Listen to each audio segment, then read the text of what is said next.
Preparem-se para um mergulho profundo, pessoal. Hoje vamos explorar as maravilhas do cérebro humano com The Working Brain, de A.R. Luria.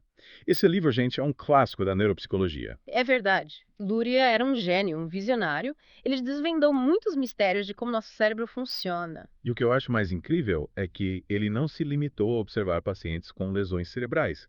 Ele foi além, desenvolvendo testes e métodos inovadores para entender como o cérebro organiza as funções mentais. Exatamente. Ele desafiou a ideia de que cada função mental tinha uma localização fixa no cérebro. Para ele, o cérebro era um sistema dinâmico, com áreas interconectadas trabalhando em conjunto. Tipo uma orquestra, né? Cada parte tem sua função, mas todos precisam estar em sintonia para a música acontecer. Perfeita analogia. E por falar em partes, Luria propôs que o cérebro se organiza em três unidades funcionais principais, cada uma com um papel fundamental no nosso funcionamento mental. 3 unidades. Nossa, isso parece complexo. Me explica melhor como funciona cada uma. Claro, a primeira unidade é como a central elétrica do cérebro. Ela regula nosso estado de vigília, atenção e garante que sejamos receptivos ao mundo. Sem ela, a gente não conseguiria nem prestar atenção a esse podcast. Ah, entendi. É tipo o maestro da orquestra que mantém todos os músicos em alerta e prontos para tocar. Isso mesmo. E essa unidade tem uma estrutura-chave. A formação reticular é uma rede de neurônios no tronco cerebral que age como um filtro, controlando quais informações sensoriais chegam à nossa consciência. No filtro. Então quer dizer que nem tudo que nossos sentidos captam chega ao nosso cérebro consciente. Exato. A formação reticular seleciona os estímulos mais relevantes, aqueles que precisam da nossa atenção. Imagine você em uma festa barulhenta. Você só percebe que alguém te chamou porque a formação reticular filtrou seu nome do meio de todo aquele barulho. Nossa, que incrível. E o que acontece se essa formação reticular sofre algum dano? Lurie observou que lesões nessa área podem causar desorientação, confusão e dificuldade de concentração. Os pacientes se tornam incapazes de filtrar os estímulos e se sentem sobrecarregados por informações. Que loucura! Então, a primeira unidade, com a formação reticular, é essencial para que a gente funcione no mundo. E a segunda unidade, qual a função dela? A segunda unidade é onde a mágica da percepção acontece. É aqui que as informações sensoriais que passam pela formação reticular são processadas e interpretadas. É como se a orquestra estivesse tocando cada instrumento com sua melodia. Então, se a primeira unidade nos mantém acordados e atentos, a segunda nos ajuda a dar sentido a tudo que chega aos nossos sentidos. É isso. Perfeitamente. Mas não é só receber informações passivamente. A segunda unidade analisa, organiza e integra os dados sensoriais para criar percepções significativas. Por exemplo, quando você olha uma árvore, seus olhos captam as cores, formas e texturas, mas é a segunda unidade que te permite reconhecer que aquilo é uma árvore. Entendi. É como se a segunda unidade transformasse os dados brutos dos sentidos em algo que a gente possa entender e interagir. Exatamente. E Luria descreveu como essa segunda unidade é organizada em zonas hierárquicas. As zonas primárias recebem os estímulos sensoriais, as zonas secundárias processam e interpretam esses estímulos, e as zonas terciárias. Espera, zonas terciárias. O que elas fazem? As zonas terciárias são incríveis. Elas integram informações de diferentes sentidos, criando uma representação unificada do mundo. Por exemplo, elas nos permitem entender a relação espacial entre objetos, reconhecer rostos e até mesmo compreender conceitos abstratos. Então, as zonas terciárias são tipo a inteligência da segunda unidade. Elas que juntam as peças do quebra-cabeça sensorial. É uma ótima maneira de pensar. E Nuri observou que danos nessas zonas terciárias podem levar a déficits complexos, como a agnosia, que é a incapacidade de reconhecer objetos, mesmo que a visão esteja intacta. Nossa, que fascinante. Então, a segunda unidade não apenas processa os sentidos, mas também integra as informações de forma complexa. Exatamente.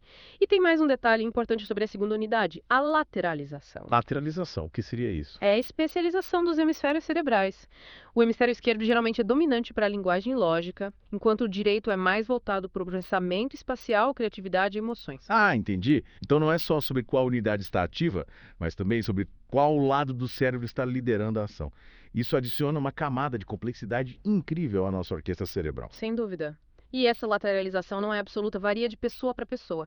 Isso explica porque algumas pessoas têm mais facilidade com matemática, enquanto outras são mais talentosas em artes, por exemplo. É incrível como o cérebro humano é complexo e diverso. Já aprendemos tanto sobre as duas primeiras unidades funcionais. Sou ansioso para desvendar os mistérios da terceira unidade no próximo episódio. Aguarde, porque a terceira unidade é a diretoria do cérebro, onde o planejamento, a tomada de decisões e o autocontrole acontecem.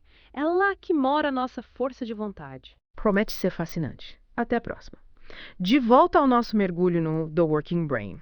prontos para desvendar a terceira unidade funcional, a diretoria do cérebro, como a gente falou antes. Com certeza, essa unidade é fascinante porque é aqui que as coisas realmente acontecem.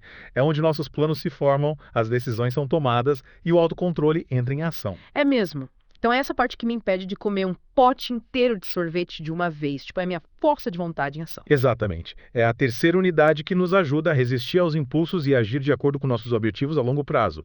E a chave para entender essa unidade é o córtex pré-frontal, uma área na parte da frente do nosso cérebro. Córtex pré-frontal. Parece importante. Me fala mais sobre ele. O córtex pré-frontal é como o maestro da orquestra cerebral, coordenando e integrando informações de todas as outras áreas do cérebro, incluindo as unidades que já discutimos. Nossa, que responsabilidade enorme. Ele recebe informações das unidades sensoriais, da memória, das emoções, e usa tudo isso para tomar decisões. É isso mesmo. Ele funciona como um centro de comando, avaliando as diferentes opções, planejando ações e ajustando o comportamento de acordo com o contexto. E quando essa diretoria tem algum problema? É. Tipo, se o córtex pré-frontal sofre algum dano, o que acontece? Lurie observou que lesões no córtex pré-frontal podem causar uma série de problemas, como dificuldade em planejar, iniciar e sequenciar ações, além de problemas com memória de trabalho e o controle inibitório. Controle inibitório. O que seria isso? É a capacidade de suprimir impulsos e comportamentos inadequados. É o que nos impede de dizer a primeira coisa que vem à mente, por exemplo, ou de agir de forma impulsiva. Entendi. Então, sem um bom controle inibitório, a gente age sem pensar nas consequências. Exatamente. E isso pode levar a problemas sérios, como dificuldade em manter o foco, tomar decisões impulsivas e ter comportamentos desorganizados. Lurie descreveu casos de pacientes com lesões no córtex pré-frontal que se tornavam apáticos, impulsivos, incapazes de seguir regras ou planejar o futuro. Nossa, que exemplos impressionantes. Mostra como o córtex pré-frontal é crucial para o nosso funcionamento no dia a dia. Sem dúvida. E Lurie também descobriu que o córtex pré-frontal está envolvido em funções cognitivas superiores, como o pensamento abstrato, a resolução de problemas e a flexibilidade mental. Flexibilidade mental. O que você quer dizer com isso? É a capacidade de mudar de perspectiva, adaptar-se a novas situações e encontrar soluções criativas para os problemas. É o que nos permite pensar fora da caixa. Interessante. Então, o córtex pré-frontal não é só sobre controle e inibição, mas também sobre criatividade e adaptação. Exatamente. Lurie acreditava que o córtex pré-frontal era essencial para a regulação da atividade mental, permitindo que a gente selecione as informações relevantes, iniba as irrelevantes e alterne entre diferentes tarefas de forma flexível. Que incrível. E Luria também falou sobre a relação entre o córtex pré-frontal e a linguagem, né? Sim. Ele defendia que a linguagem interna, aquela voz que a gente escuta na nossa cabeça quando estamos pensando, é essencial para o planejamento, a organização do comportamento e a resolução de problemas. Ah, entendi. É como se a gente usasse a linguagem para guiar nossos pensamentos e ações. Tipo, quando estamos tentando lembrar de algo e repetimos mentalmente as pistas para encontrar informação. Perfeito. E Lurie observou que lesões no córtex pré-frontal, especialmente no hemisfério esquerdo, podem afetar essa fala interior, levando a dificuldades na organização do discurso e na expressão verbal. Ele chamou isso de afasia dinâmica. Nossa, quantas descobertas importantes. Luria realmente revolucionou a forma como entendemos o cérebro humano. Sem dúvida. E uma das ideias mais importantes de Lurie é que o cérebro funciona como um sistema integrado e dinâmico. É verdade. Ele não via o cérebro como um conjunto de áreas isoladas, mas como uma rede complexa e interconectada. E essa visão holística do cérebro tem implicações importantes para a forma como entendemos as funções cognitivas, as lesões cerebrais e a reabilitação. Mas isso é assunto para o nosso próximo episódio. De volta para a última parte do nosso mergulho no The Working Brain. Já exploramos tanta coisa fascinante, a central elétrica do cérebro, o centro de processamento sensorial. E a sala de comando, a diretoria, como a gente chamou. Agora, na reta final, vamos tentar juntar todas as peças do quebra-cabeça e entender como o trabalho de Lurie nos ajuda a ter uma visão mais completa da cognição humana. É isso aí. E confesso que uma das coisas que mais me impressionou foi essa ideia do cérebro como um sistema dinâmico. É tão diferente daquela visão tradicional de que cada área cerebral tem uma função fixa, né? Totalmente. Lurie rompeu com essa visão compartimentada do cérebro. Ele propôs um modelo muito mais fluido e interconectado, onde as diferentes regiões cerebrais interagem e colaboram o tempo todo. Lembra da analogia da orquestra? Sim, cada instrumento contribuindo para a harmonia da música. Exatamente. Para Lurie, o cérebro funciona como uma orquestra sinfônica, onde cada seção, cada músico tem seu papel, mas a beleza surge da interação, da sincronia entre todos.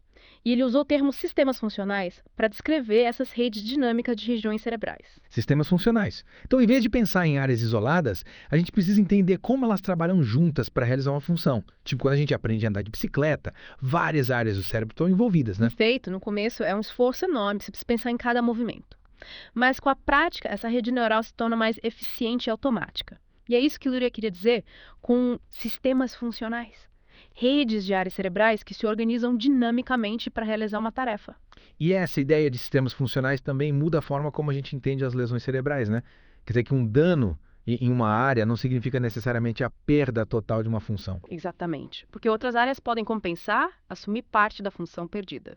E novos sistemas funcionais podem ser formados através da reabilitação, do aprendizado. O cérebro tem uma capacidade incrível de se adaptar, de se reorganizar. Luria descreveu vários casos de pacientes que, após uma lesão cerebral, desenvolveram novas estratégias para lidar com as dificuldades. Tipo, se uma área responsável pela linguagem é danificada, outras áreas podem ser treinadas para assumir parte dessa função. Isso mesmo. E essa plasticidade cerebral, essa capacidade de adaptação, é um dos grandes legados do trabalho de Luria. Ele nos mostrou que o cérebro não é uma máquina estática, mas um sistema dinâmico em constante transformação. É realmente uma visão revolucionária e muito mais esperançosa, né? Porque mesmo diante de uma lesão, existe a possibilidade de recuperação de aprendizado. Sem dúvida. E Luria defendia que a reabilitação deveria se concentrar em ajudar os pacientes a desenvolver novas estratégias, novos sistemas funcionais, em vez de tentar restaurar a função perdida de forma isolada. É como ensinar o cérebro a encontrar novos caminhos, novas soluções, né? Exato. E isso vale não só para a reabilitação de lesões, mas para o aprendizado em geral. Entender como o cérebro se organiza em sistemas funcionais nos ajuda a desenvolver métodos de ensino mais eficazes que explorem a plasticidade cerebral e estimulem a formação de novas conexões. Nossa, se isso abre um leque enorme de possibilidades. E pensar que tudo isso surgiu a partir do trabalho de Luria, observando pacientes com lesões cerebrais. É incrível, né? Luria nos deixou um legado imenso que continua a influenciar a neuropsicologia, a educação, a reabilitação e tantas outras áreas. Ele nos mostrou que o cérebro humano é um sistema complexo, adaptável e cheio de potencialidades. Que ainda temos muito a aprender sobre ele. Acho que essa é a grande mensagem que fica pra gente, né? A curiosidade, a busca por entender esse órgão fascinante que nos torna quem somos. Com certeza. The Working Brain de Luria não é apenas um livro-texto. É um convite para uma jornada de descobertas, para um mergulho profundo no universo da mente humana. E esperamos que nosso mergulho aqui no podcast tenha inspirado vocês a continuar explorando esse universo, a buscar mais conhecimento, a se maravilhar com a complexidade do cérebro humano. E quem sabe, no futuro, a gente possa se aventurar em outros mergulhos profundos, desvendando outros mistérios da mente. Seria fantástico. Afinal, o cérebro é um universo infinito de possibilidades. E quanto mais a gente explora, mais a gente se fascina. É isso aí. Então, por hoje, vamos ficando por aqui. Esperamos que tenham gostado da nossa viagem pelo The Working Brain. Até a próxima!